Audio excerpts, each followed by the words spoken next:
राधे राधे, श्री शिवाय नमस्तुभ्यम। देखो, जैसे कि हम आपको कथा सुना रहे हैं भगवान की सुंदर सुंदर, तो उसमें किस तरह से भगवान ने छठा अवतार, ये श्री परशुराम अवतार की आज कथा सुनाएंगे। बोलो राधे राधे। वाल्मीकि रामायण के अनुसार साक्षात ब्रह्मा जी के पुत्र राजा कुश के 4 पुत्रों में से कुशनाभ दूसरे पुत्र थे। राजा कुशनाभ ने पुत्र प्राप्ति के लिए पुत्रेष्टि यज्ञ किया, जिसके फलस्वरूप गाधी नामक परम धर्मात्मा पुत्र हुआ।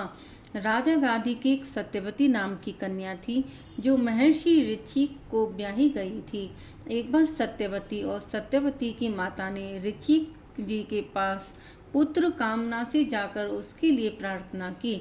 ऋचिक ने 2 चरु सत्यवती को दिए और बता दिया कि यह तुम्हारे लिए हैं और ये तुम्हारी माँ के लिए हैं, इनका तुम यथोचित उपयोग करना। यह कहकर वे स्नान को चले गए। उपयोग करने के समय माता ने कहा, बेटी, सभी लोग अपने ही लिए सबसे अधिक गुणवान पुत्र चाहते हैं।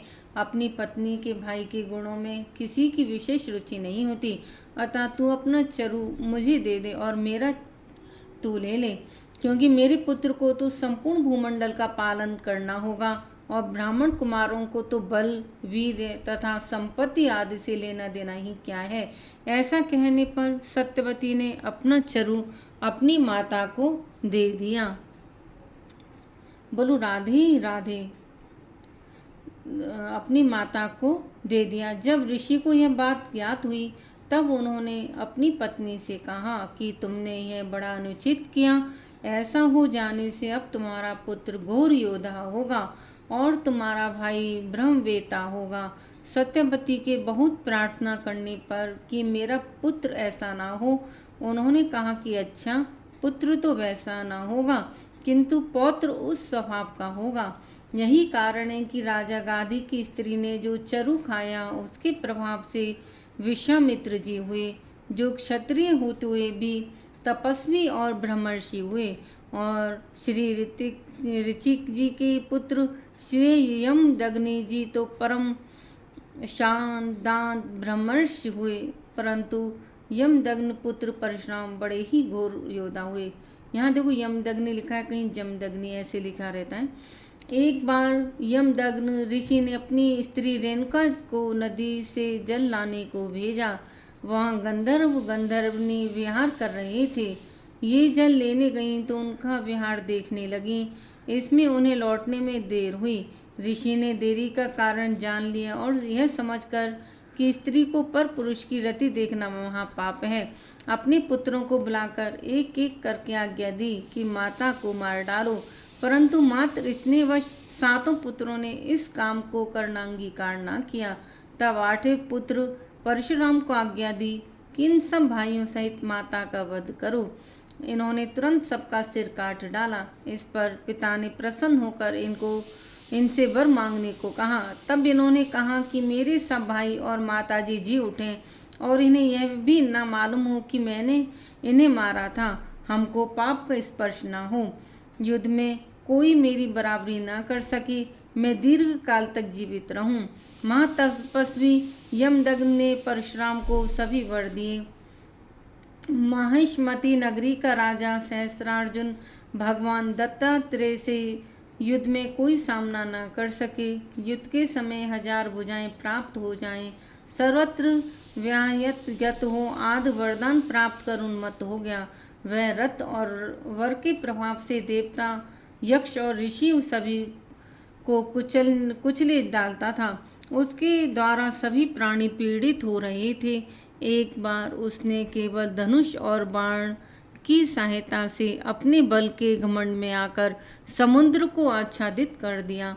तब समुद्र ने प्रकट होकर उसके आगे मस्तक झुकाया और हाथ जोड़कर कहा, वीरवर बोलो, मैं तुम्हारी किस आज्ञा का पालन करूं। उसने कहा, यदि कहीं मेरे समान धनुर्धर वीर मौजूद हो जो युद्ध में मेरा मुकाबला कर सके तो उसका पता लगाओ, फिर मैं तुझे छोड़कर चला जाऊंगा। तब समुद्र ने कहा, महर्षि यमदग्नि के पुत्र परशुराम युद्ध में तुम्हारा अच्छा सत्कार कर सकते हैं, तुम वहीं जाओ। यह सुनकर राजा ने वहीं जाने का निश्चय कर लिया। अपनी अक्षौहिणी सेना सहित राजा सहस्रार्जुन श्री यमदग्नि ऋषि के आश्रम में पहुँचे। ऋषि ने इनका यथोचित आतिथ्य सत्कार किया, जिससे वह चकित हो गया कि वनवासी के पास ऐसा ऐश्वर्य कहाँ से आया। यह मालूम होने पर कि यह सब कामधेनु की महिमा है, उसने मुनि से गऊ मांगी। न देने पर जबरदस्ती उसे छीन लिया और मुनि के प्राण भी ले लिए। उस समय परशुराम जी घर पर नहीं थे।